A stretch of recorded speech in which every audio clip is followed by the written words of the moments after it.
Good morning, everyone. My name is Dr. Dassouli Sara. I am a marketing professor at Al Akhawain University in Ifran, Morocco. My field of research is marketing and mainly studying consumer attitudes and behavior. Today's research paper is about studying attitude and behavior of customers toward chatbots used in the beauty care industry. So the purpose of the study is to pinpoint the main factors impacting both attitude and intention to use the help and assistance of chatbots while shopping for cosmetic products based on the technology acceptance model. For the design and the methodology, we've used a survey based on an online questionnaire responded by 211 Generation Z individuals from Morocco.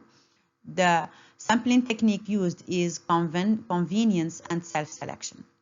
For the originality and value, the model extends the original technology acceptance model and introduces two new constructs, subjective norms and perceived risk, in addition to including personality as a moderating factor.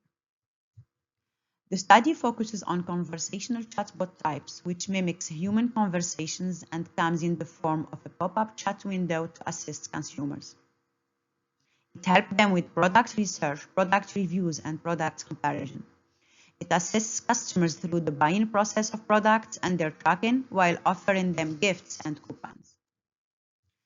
This is the conceptual model we've come up with. So we'll mainly be studying the impact of perceived ease of use, perceived usefulness, subjective norms on the attitude toward chatbots use, and then studying how this attitude will be impacting their intention to adopt the chatbot in their shopping experience.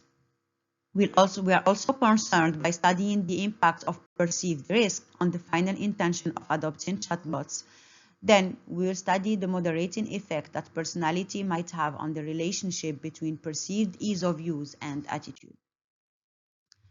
Data was collected both online and offline, online via Google Forms and social media, and offline by distributing the questionnaire to our students in classrooms. Data was extracted from Microsoft Excel and cleaned using SPSS. For our respondents' profile, the sample study included more women, 64.9%, than men, 35.1%, within a dominating age range of 18 to 24 years old, displaying a mean age of 21 years old. Most of the respondents, 63.5%, were holding or in the process of getting an associate or bachelor's degree.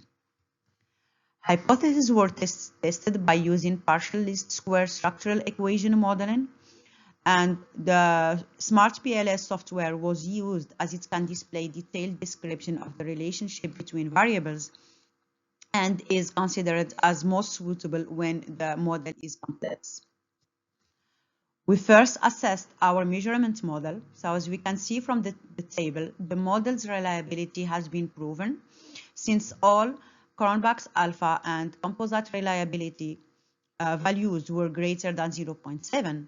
The convergent validity was also reached as all values of average variance extracted AVA were greater than 0.5. Discriminant validity was assessed based on Fornell and Larker criteria. As we can see from the table, the square root of AVA value is greater than the corresponding correlation values in the same row, confirming discriminant validity of our model. Then we assess the goodness of fit of our model. So the value of the goodness of fit is 0.69. The standardized root mean square residual equals 0.07, and the value of normative fit index equals 0.77, showing the model's adequate validity level. So as the measurement model assessment yields satisfactory results, we can now move to test our model's hypothesis. As we can see from the R-square results, the proportion of variance of the dependent variable is well explained by the independent variables in our model.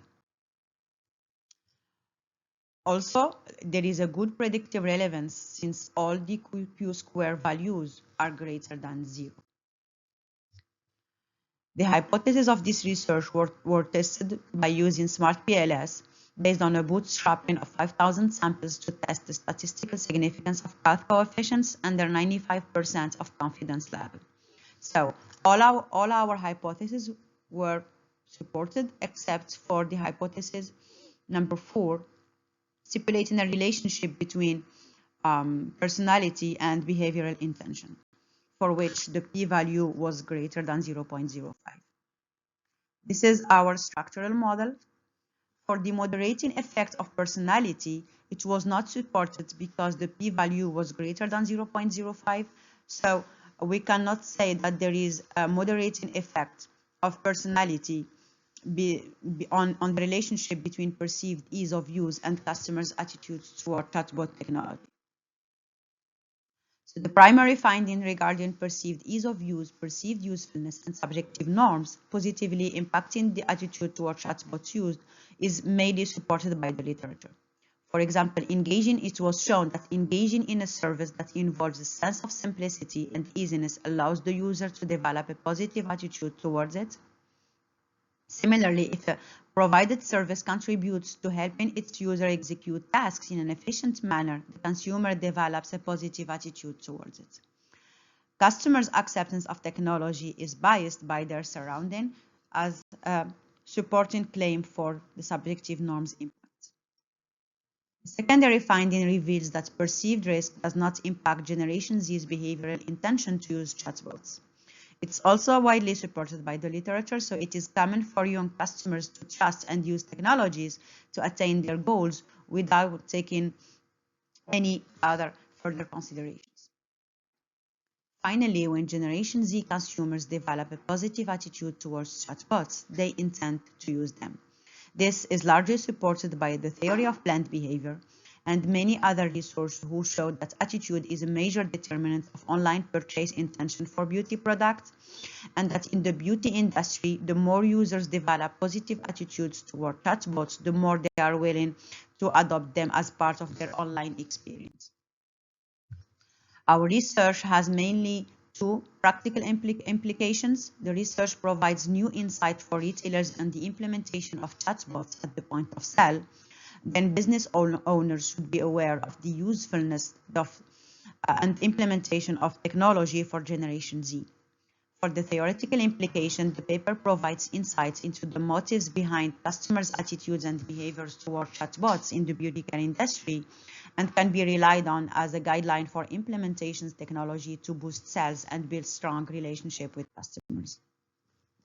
So to conclude, this research provides implication of attitude and behavioral aspects of Generation Z in Morocco concerning the engagement of chatbots.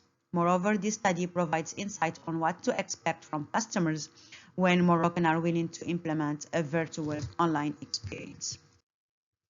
Thank you for your attention, and if you want a further discussion, you can just put it on your comments.